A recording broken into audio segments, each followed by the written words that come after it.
Hello, and welcome to City View, a show about what's going on in the City of Salina government.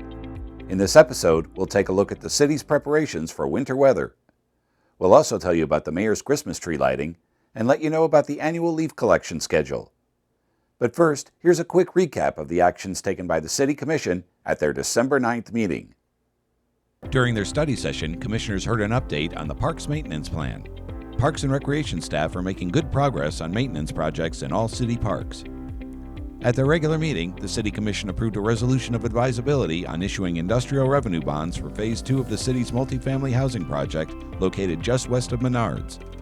They also approved the city's capital improvement program for 2025 through 2029, approved the 2025 Salina Area Chamber of Commerce legislative agenda, and approved concrete work at Billberg Park. Commissioners approved an amended development agreement for the Aeroplanes Addition north of Schilling Road and east of Centennial Road, authorized a special assessment engineering feasibility study for the Wheatland Valley Addition Phase 3 east of Markley Road and south of the Berkeley Family Recreational Area, approved updates to the Downtown Design Review Board and the Downtown Design Guidelines, and approved ordinances correcting the annexation and zoning of land at the southwest corner of Waterwell Road and Centennial Road. The next meeting of the City Commission will take place on Monday, December 23rd at 4 p.m. in Room 107 of the City County Building. The meeting agenda will be available on Friday, December 20th on the city's website, salina-ks.gov.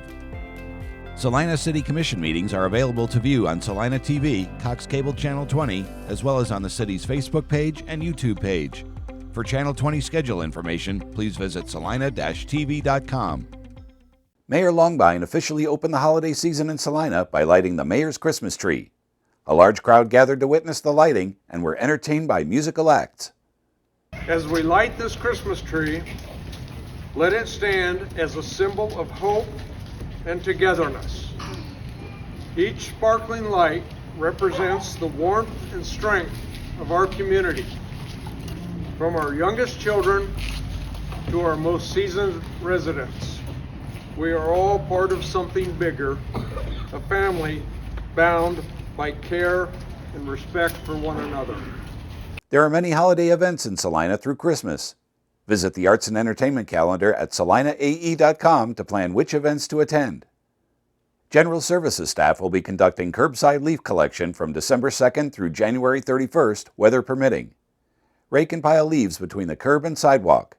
If no sidewalk exists, pile leaves directly behind the curb. Leaves will be collected south of Republic Avenue through December 13th, between Republic and Crawford December 16th through January 3rd, between Crawford and Iron January 6th through 17th, and north of Iron from January 20th through the 31st. Have leaves ready on the first day of the schedule, and there will only be one round of collections in each zone. For questions or more information, please call General Services at 785-309-5750. Winter is coming, which means snow and ice are not far behind. City crews train every fall on driving snowplows and clearing roads during snow and ice events. I spoke with Tilden Crable, streets foreman, about the training efforts. Here are some highlights from our conversation. What's going on out here? Right now we're doing a snow course training, getting the guys familiar with the operations of the dump trucks. We did throw a little bit of weight in the back of the truck so they get familiar with the weight that they'll have with a loaded truck of salt. But yeah, just kind of get them a general idea or concept of how the truck operates. Okay, so I see a course laid out. Yes. What exactly do they do here? So on the course, they'll go through, we set up cones, simulate just different objects that would be in the roadways, learning and giving them a chance to judge the edges of their plows, and just how to maneuver and manipulate the plow in tighter areas so that they don't end up causing any damage to mailboxes, vehicles, and that kind of thing. I've seen a couple of guys drive here. They're really pretty skilled at what they do. Yes, we have quite a few veteran drivers, and then even a general concept. A lot of them are going to have about 3 or 4 years underneath their belt. So. Okay. Well, you know, I really appreciate what you guys are doing because you're the guys who are up all night in the middle of a snowstorm and yes. Making sure that the roads are clear enough so people like me can get to work in the morning. That's the idea anyways. All right, well, is there any kind of classroom instruction that goes along with this? Not familiar, as far as, not too much as far as on the literature that we need to go over with the guys. For our normal street department guys, they're already pretty well familiar with the general idea of what we got to do. And each snowstorm, there'll be a certain kind of from our higher ups as far as their discretion of what they want to run. As far as we have a general guidelines, but even after last year, we had to modify it a little bit and getting closer to the snowstorm. They'll probably reevaluate it and go from there. Okay. But as far as everything else, it's mostly just hands-on for what these guys have to do. Right, right. Now you have guys on day shift and guys on the night shift Yes. too, right? Yep. General ideas for a snow, we'd have 14 on both. They'll run 12-hour shifts. 8 to 8 is normal, but it kind of also depends on how the snowstorm actually develops, depending on their time frame. But normal, if they're having to plow, they'll have 14. If it's just salting, then we'll just have 12 guys each section. Okay. Okay. You have routes laid out as far as? We do. The city's broke into 6 sections. There's kind of the north end, the south end, east and west, and some of that stuff in between. And depending on the areas of what vehicles and stuff like that operate in each one of those sections. Okay. Okay.